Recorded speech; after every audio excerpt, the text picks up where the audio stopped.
Hi అండి. Welcome back to my channel Kittu Sunil. ఈరోజు మీ అందరి ముందుకి మరొక వీడియోతో వచ్చేసాను. ఈరోజు మేము ఈవినింగ్ 4-9 PM ఏం చేస్తాము ఏంటి అన్నది ఈ వీడియోలో చూపించబోతున్నాను. ఇక్కడ చూస్తున్నారు కదా, స్ప్రింగ్లో చక్కగా చెట్లకన్నీ కలర్స్ చాలా బాగున్నాయి చూడటానికి.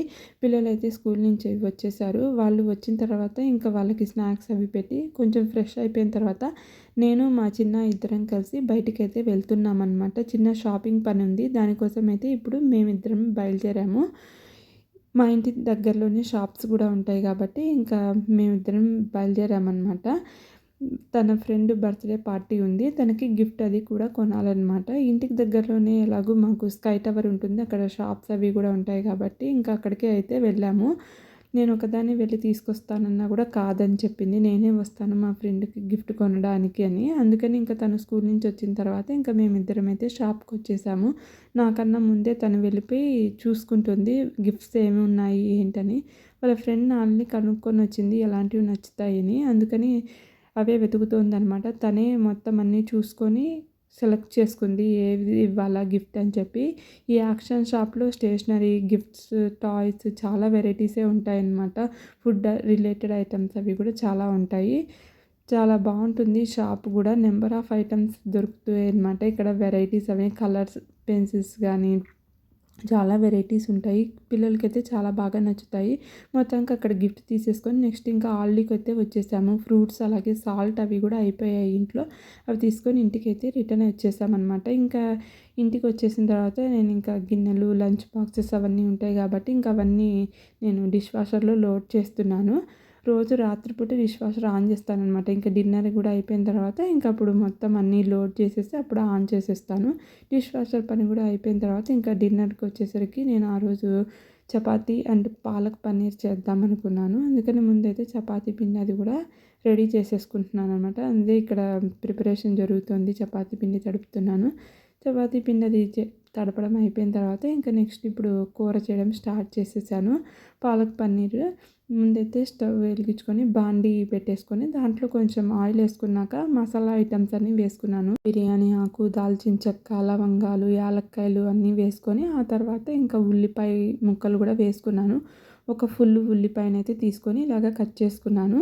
ముందైతే ఆ ఉల్లిపాయలు వేసుకొని కొంచెం అవి వేగిన తర్వాత ఇప్పుడు పాలకూరను కూడా ఇందులో యాడ్ చేసుకుంటున్నాను. పాలకూరను ఒక 2-3 నిమిషాలు మనం వదిలేసినట్లయితే చక్కగా మగ్గిపోతాయి. ఇక్కడ చూసారు కదా, పాలకూర కూడా చక్కగా మగ్గిపోయింది. ఇప్పుడు నేను ఒక టమోటాని కట్ చేసుకొని పెట్టుకున్నాను ముక్కలుగా. ఇప్పుడు ఈ టమోటాని కూడా ఇందులో యాడ్ చేసుకొని ఇప్పుడు అది కూడా ఒకసారి కలిసేలాగా కలుపుకుంటున్నాను. ఇప్పుడు టమోటాలు కూడా మగ్గిపోతే ఆ తర్వాత అప్పుడు మనము స్టవ్ ఆపేసుకొని చల్లారబెట్టేసుకొని నెక్స్ట్ మనం ఇంకా మిక్సీలో పేస్ట్ చేసేసుకోవడమే. ఇంకా చల్లారి పెట్టేసుకున్నాక నేను ఇంకా మళ్ళీ నెక్స్ట్ ప్రాసెస్ అనేది స్టార్ట్ చేశాను. మళ్ళీ అదే సేమ్ బాండి తీసుకొని నేను దాంట్లో కొంచెం ఆయిల్ వేసుకొని పేస్ట్ చేసి పెట్టుకున్న పాలకూర ఉంది కదా, ఇప్పుడు దాన్ని ఇక్కడైతే యాడ్ చేసుకుంటున్నాను. ఇప్పుడు దీంట్లోనే నేను అది ఉడుకుతున్నప్పుడే పసుపు అలాగే సాల్ట్ కూడా యాడ్ చేసుకుంటున్నాను. కూరకి సరిపడా సాల్ట్ అలాగే కారం కూడా ఇక్కడ యాడ్ చేసుకుంటున్నాను. కారం కూడా వేసుకొని అదంతా బాగా కలిసేలాగైతే ఒకసారి కలుపుకుంటున్నాను.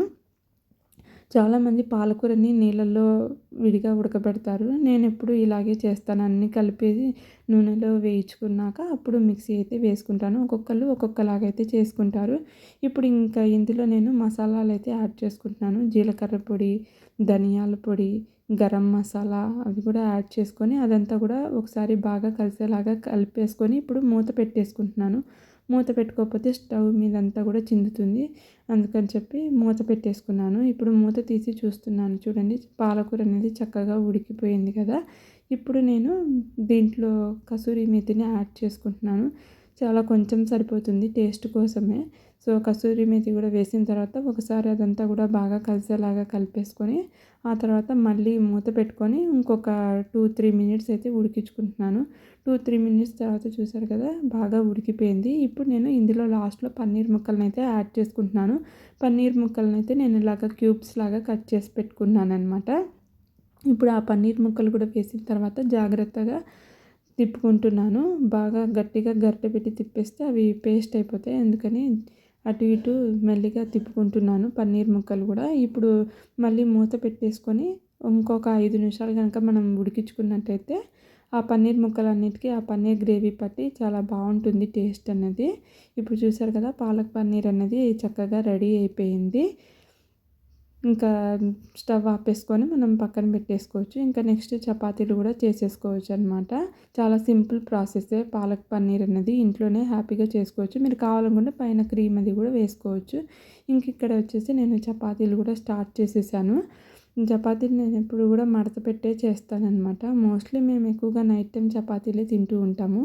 ఈరోజు పన్నీర్ కూర కాబట్టి పిల్లలకి పన్నీర్ అంటే చాలా ఇష్టము. పన్నీర్తో ఏ వెరైటీ చేసినా కూడా వాళ్ళు తింటారనమాట. అందుకే వాళ్ళ కోసం కూడా నేను ఈరోజు చపాతీలు అయితే చేస్తాను.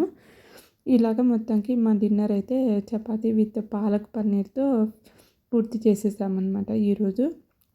హోప్ మీ అందరికీ ఈ వీడియో నచ్చిందని అనుకుంటున్నాను. నచ్చినట్టయితే తప్పకుండా లైక్ చేసి సబ్స్క్రైబ్ చేయడం అయితే మర్చిపోకండి. మరెన్నో ఇంట్రెస్టింగ్ వీడియోస్ కోసం మన ఛానల్ని ఫాలో అవ్వండి. Stay tune for more videos. Bye.